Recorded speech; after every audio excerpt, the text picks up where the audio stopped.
Hello, I'm Ebru, Avartes Global and Resilience for Growth Program Coordinator. I hope you're doing well on these beautiful and festive days. Have you started writing your New Year's resolutions or at least started thinking about them? Well, whether it's a hope or already an action plan, as Avartes, we want to support you on achieving your goals by introducing this video on shifting your everyday mindset to a self mastery one. And to do so, we have three of our test partners to share a real life story, a model, and some everyday practical tips. First is Ad. Ad is a coach, team coach, and leadership teacher and speaker. Before starting our test, he was leading large global HR teams in different industries. He shares that he learned late about leadership and self leadership, and one of his big drivers today is supporting and encouraging the people he works with to accelerate their learning and by doing so, living fulfilling and happy lives. Welcome, Ed. Thank you. Next is Agatha. Agatha holds a doctorate in workplace psychology from George Washington University in the US and is a master certified coach from ICF. She is co-creating high performance with clients via neuroscience, NLP, positive psychology, and network IQ. Over the years, she has delivered projects in 40 countries. Welcome, Agatha. Thank you, Ebru. Finally, we have Bernard. Bernard, a medical doctor and a seasoned leadership executive, is a pioneer practitioner and advocate of leadership based on mindfulness, trust, and purpose.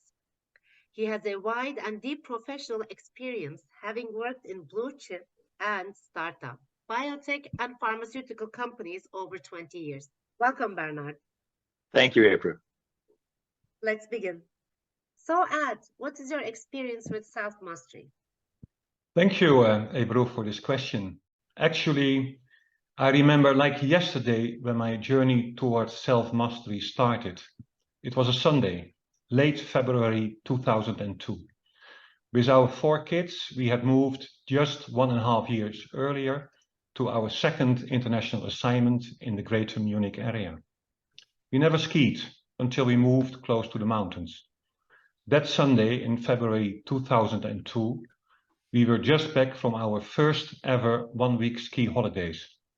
I observed, to my very surprise, that I felt relaxed, focused, and present on a level and in a way that I had not felt since many years. Actually, the last time I did feel this way was also when I was returning from holidays.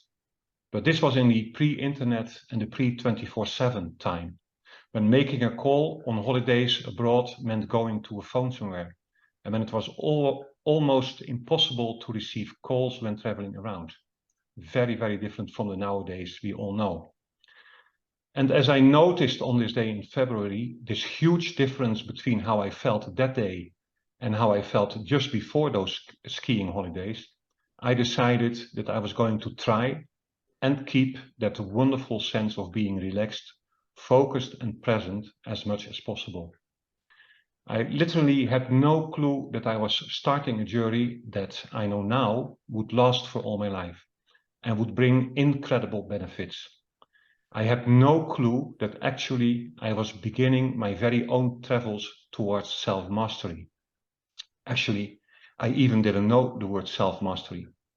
But like any journey, it was this first insight and the following first small steps that changed my life for the good.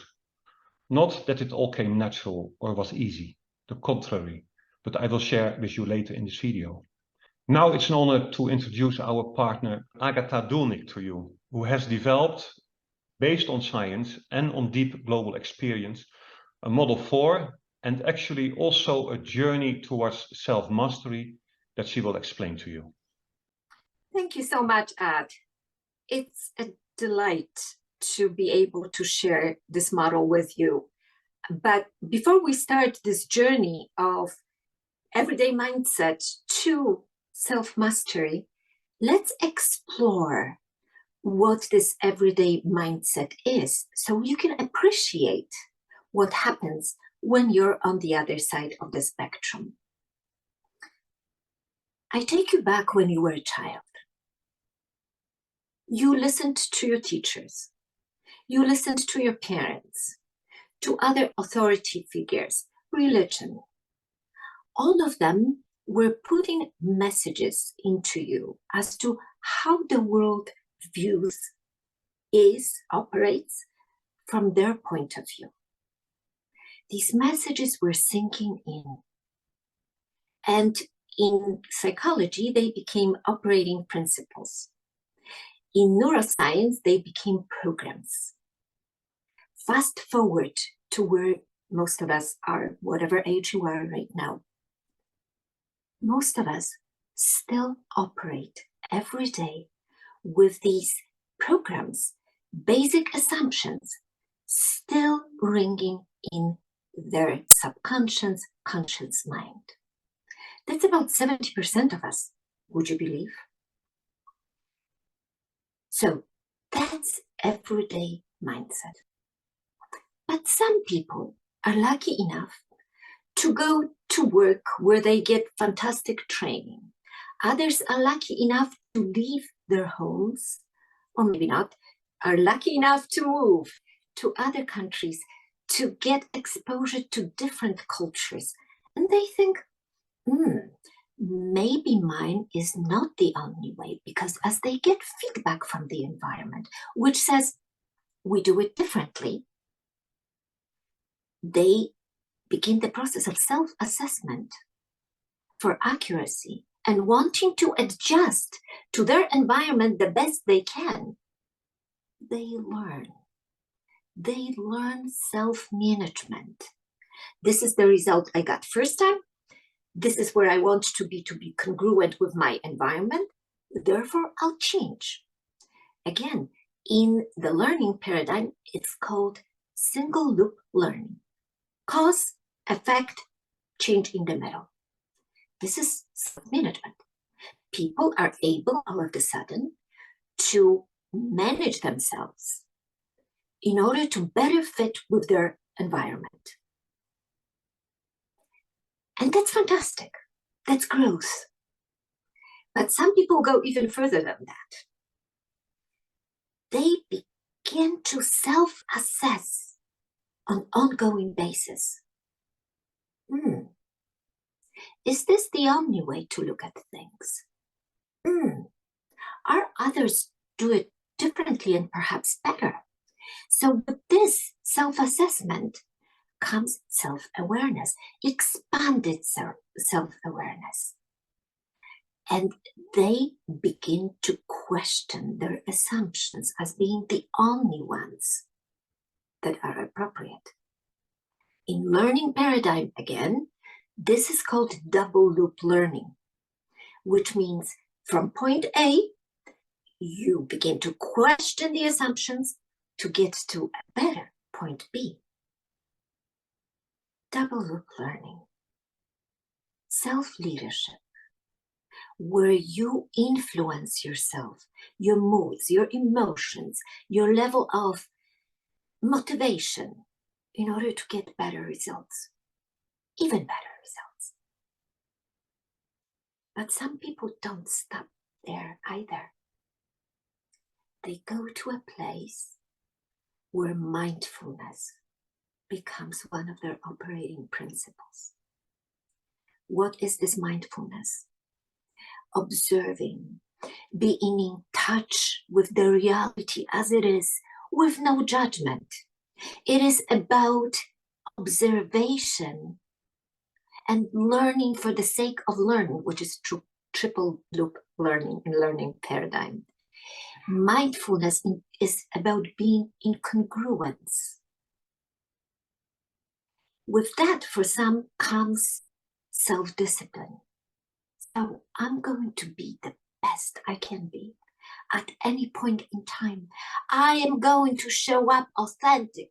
I am going to be in sync with my environment. Always authentic, always in sync. And that's what we call self-mastery. Triple loop learning, learning about the learning, freedom of being yourself, and being okay with the world around you. So with this explanation of the model as we see it, with the journey from everyday mindset to self-mastery, I'm passing on back to Ad to tell us more about the journey he has made. Thank you, Agatha. And looking at the very insightful model that you just shared, at that moment in February 2002, I was in a state of everyday mindset. You know, I started paying attention and reflecting, basically because I was very moved by the experience that happened to me. But it led to the fact that for the very first time, I consciously started to take responsibility for my well-being and the underlying behaviors. I looked as honestly as was possible for me into my behaviors, my attitudes, my actions, and there were so many things to learn. I know now that it was really good that I was not only brutally honest, but also gentle with myself. I understood at that moment that realizing that I got quite a few things wrong in my life did not mean that I was a failure. It just meant that I had the opportunity to make adjustments. Slowly but surely, it also became clear to me that next to my physical, there was also my mental, emotional, and spiritual self to take care of. I had to learn that I had to learn, and I had to learn how I best could learn. Nowadays, I notice when I feel happy or bothered or tired, and I know how to respond. Music has become my companion in all my activities.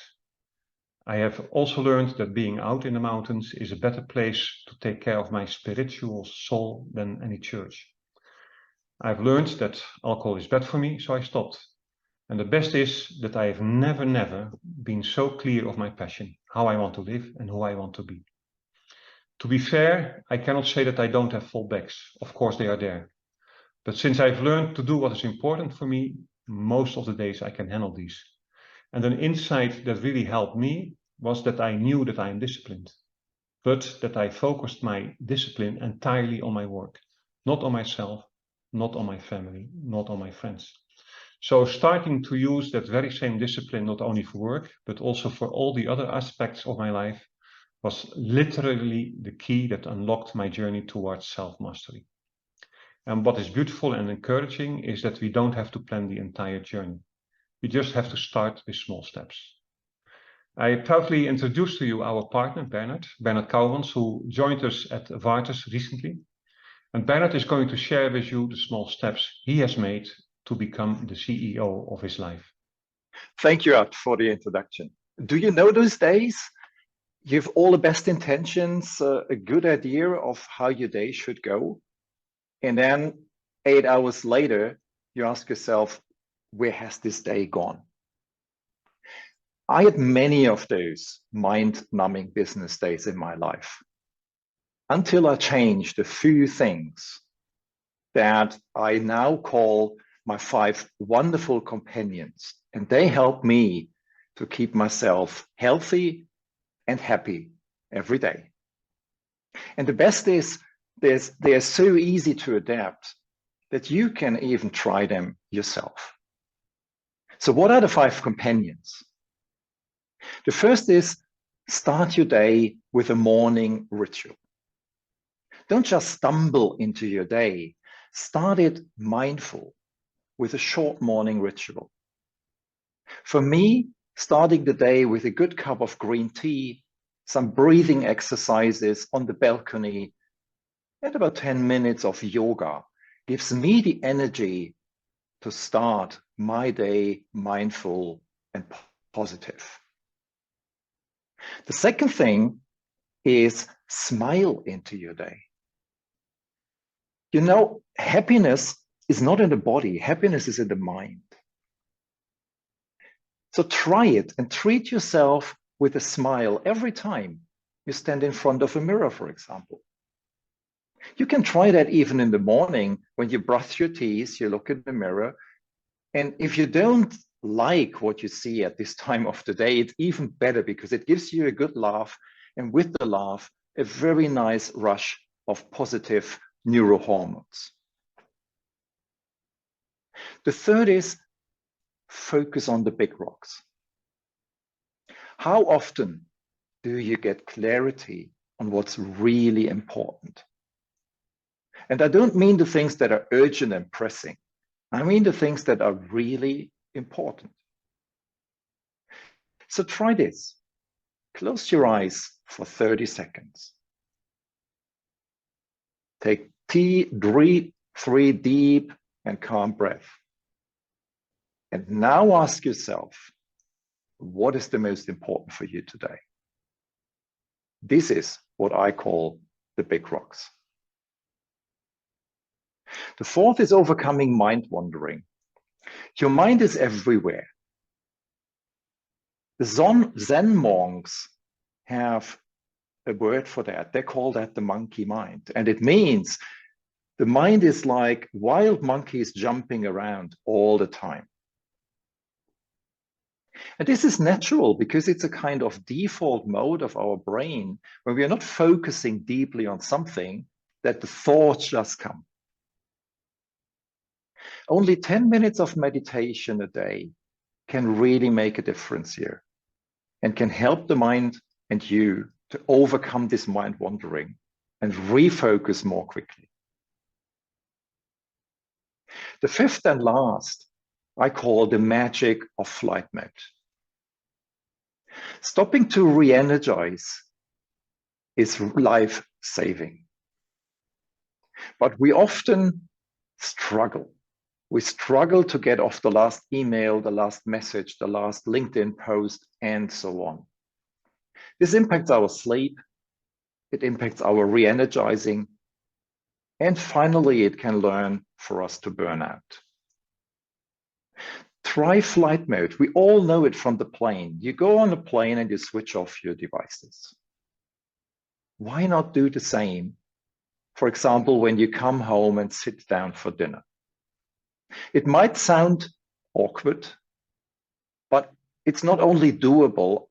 I'm doing that, and I've done it through more than the last 10 years in my business life. And just trying it and see what happens is amazing. Give it a try. It's so relaxing, it's so re-energizing, and it helps you for a very much better sleep quality. And now I want to hand over back to Ebru. Thank you, Bernard. Listening to the partners, the story, the model, and the practices, you can see one thing in common. Self-mastery takes time, yet it all ends with you. Your awareness, discipline, and dedication to learning are your most powerful tools.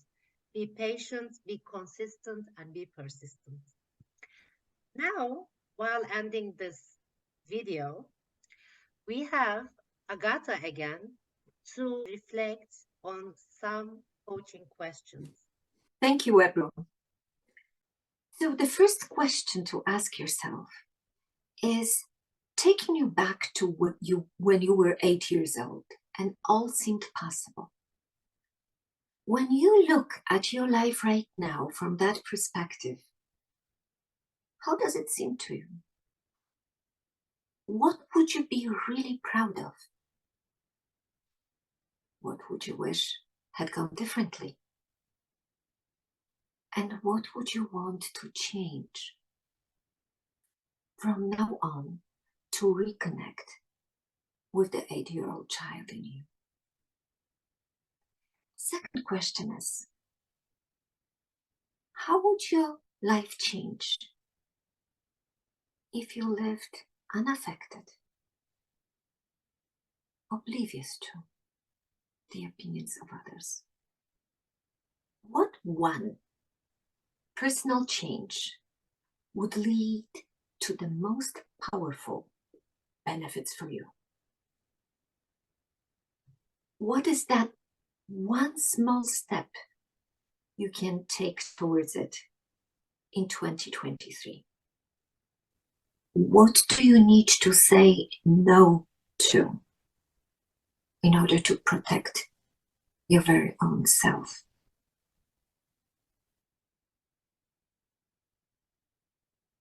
How can you be grateful for what you have while still working towards what you want? Ponder on this. take whatever comes. Be happy with yourself and grow. Thank you, Agatha, and we're back. We would like to thank you for being with us, being with Agathas. Ad, anything you want to say? I can only say enjoy the new year, enjoy your journey. It's worthwhile. Agatha? The happiest of 2023 that is possible for you. Bernard? Yeah, and I wish you all a very mindful Christmas and New Year, and a lot of fun with trying out what we shared with you in just learning. Thank you, everyone.